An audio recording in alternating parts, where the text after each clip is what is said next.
Bonjour et bienvenue dans le podcast Extraordinary Lives in France. Chaque mercredi, je vous amène à la découverte d'une personnalité fascinante liée à la France. Alors installez-vous confortablement et partons ensemble découvrir son histoire. C'est parti, on y va.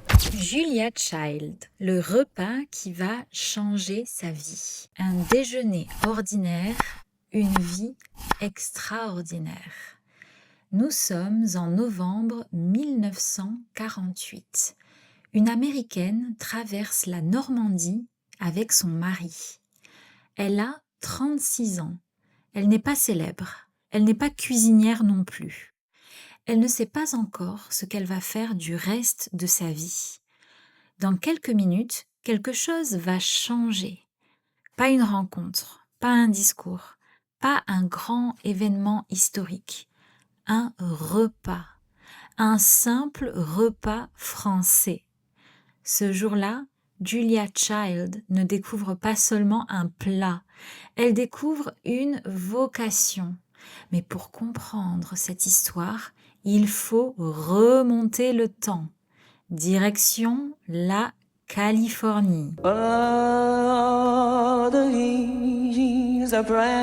Une jeune femme qui cherche sa voie. Julia Child naît en 1912 à Pasadena, en Californie. Elle grandit dans une famille qui ne manque de rien. Son enfance est heureuse. À l'université, elle joue au basketball. Il faut dire qu'elle est très grande, plus d'1,90 m. Pour une femme de son époque, c'est exceptionnel. Après ses études, elle travaille dans plusieurs bureaux à New York, mais elle cherche encore sa voie. Chercher sa voie, c'est essayer de trouver sa place dans la vie. Puis, la Seconde Guerre mondiale éclate. Julia rejoint l'OSS, l'ancêtre de la CIA.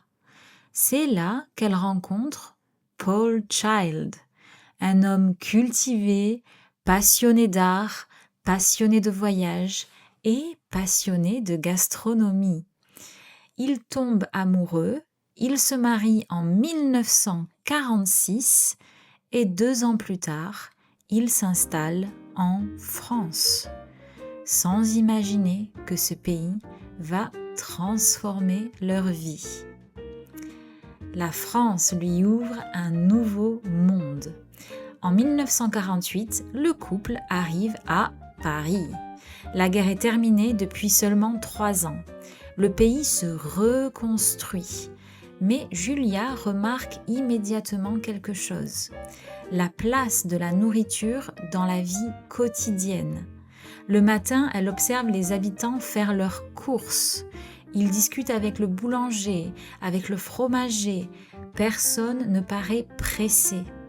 Dans les cafés, les clients restent longtemps à table. Ils prennent leur temps. Prendre son temps signifie ne pas se presser, profiter du moment. Pour Julia, c'est une découverte. Peu à peu, elle tombe amoureuse de la France, et pas seulement de sa cuisine, de son art de vivre. Puis arrive ce fameux déjeuner. Le repas qui va changer sa vie. Lors d'un voyage, le couple s'arrête à Rouen. Rouen, c'est une ville historique de Normandie, située à environ 130 km de Paris.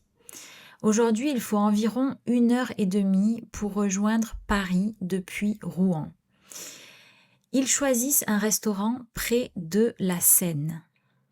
Le serveur recommande un plat, Julia accepte et quelques minutes plus tard, l'assiette arrive. Une sole meunière. La sole est un poisson très apprécié en France. Le poisson est légèrement fariné, puis cuit dans du beurre avec du citron et du persil. Rien de compliqué. Et pourtant, lorsque Julia goûte la première bouchée, quelque chose se passe.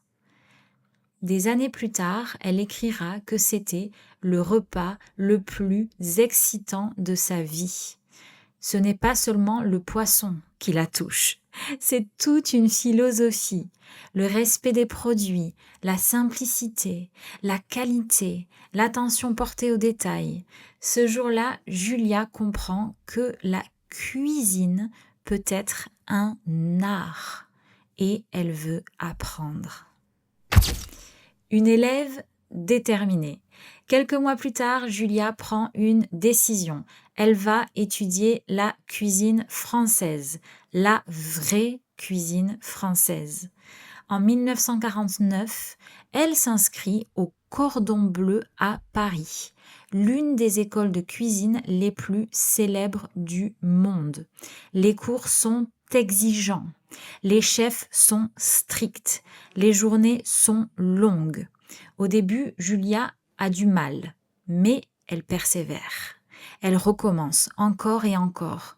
Peu à peu, elle progresse. Elle apprend à préparer des sauces, des soufflés, du coq au vin, de la soupe à l'oignon et du bœuf bourguignon.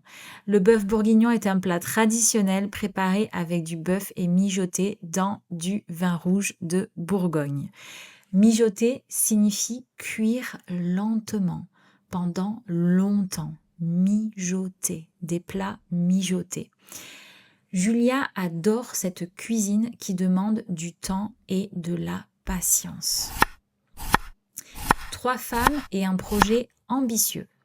Pendant ses études, Julia rencontre 2 Françaises, Simone Beck et Louisette Bertholle. Toutes les 3 partagent la même idée, faire découvrir la cuisine française aux Américains. Mais pas une version simplifiée, la vraie cuisine française. Elle travaille pendant des années. Elle teste des recettes, les corrige, puis recommence. Le projet est immense.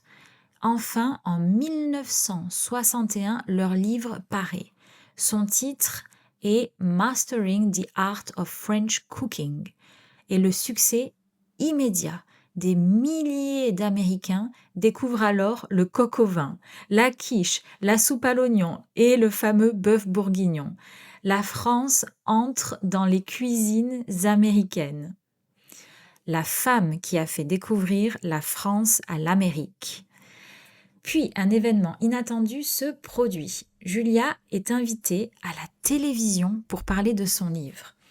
Au lieu de simplement répondre aux questions, elle prépare une omelette en direct et le public adore.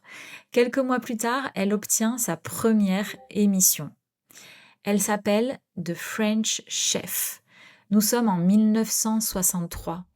À l'époque, peu d'Américains connaissent réellement la cuisine française. Julia leur ouvre une fenêtre sur la France. Elle explique les recettes, les produits, les traditions. Et surtout, elle montre que cuisiner n'est pas réservé aux experts. Quand elle fait une erreur, elle continue. Quand une recette échoue, elle rit. Les téléspectateurs l'adorent. Pendant 10 ans, des millions de personnes la regardent. Julia Child devient une célébrité. Mais elle reste fidèle à ce qui l'a transformée, son amour de la France. Un héritage bien plus grand que la cuisine. Au fil des années, Julia écrit d'autres livres. Elle reçoit de nombreux honneurs. Elle inspire plusieurs générations de cuisiniers. Mais son héritage va bien au-delà des recettes. Julia a montré qu'il n'est jamais trop tard pour changer de vie. À 36 ans, elle cherchait encore sa voie. Quelques années plus tard, elle avait fait découvrir la cuisine française à des millions d'Américains. Grâce à elle, beaucoup ont découvert les plats français, mais aussi une certaine façon de vivre, prendre son temps, partager un repas, profiter du moment, des valeurs profondément françaises. Julia Child est arrivée en France sans savoir ce qui l'attendait. Elle cherchait encore sa voie et quelques années plus tard, elle avait fait découvrir la cuisine française à des millions d'Américains. Tout avait commencé par un simple déjeuner à Rouen, comme quoi, parfois, une seule rencontre peut changer une vie. Dans le cas de Julia Child, cette rencontre n'était pas avec une personne, c'était avec la France. Merci d'avoir écouté cet épisode d'Extraordinary Lives in France. À bientôt pour une nouvelle histoire extraordinaire liée à la France. Si vous avez aimé cette histoire, pensez à vous abonner et à partager l'épisode avec d'autres amoureux de la France. Je vous retrouve mercredi prochain pour une nouvelle aventure. À bientôt! C'était Déborah.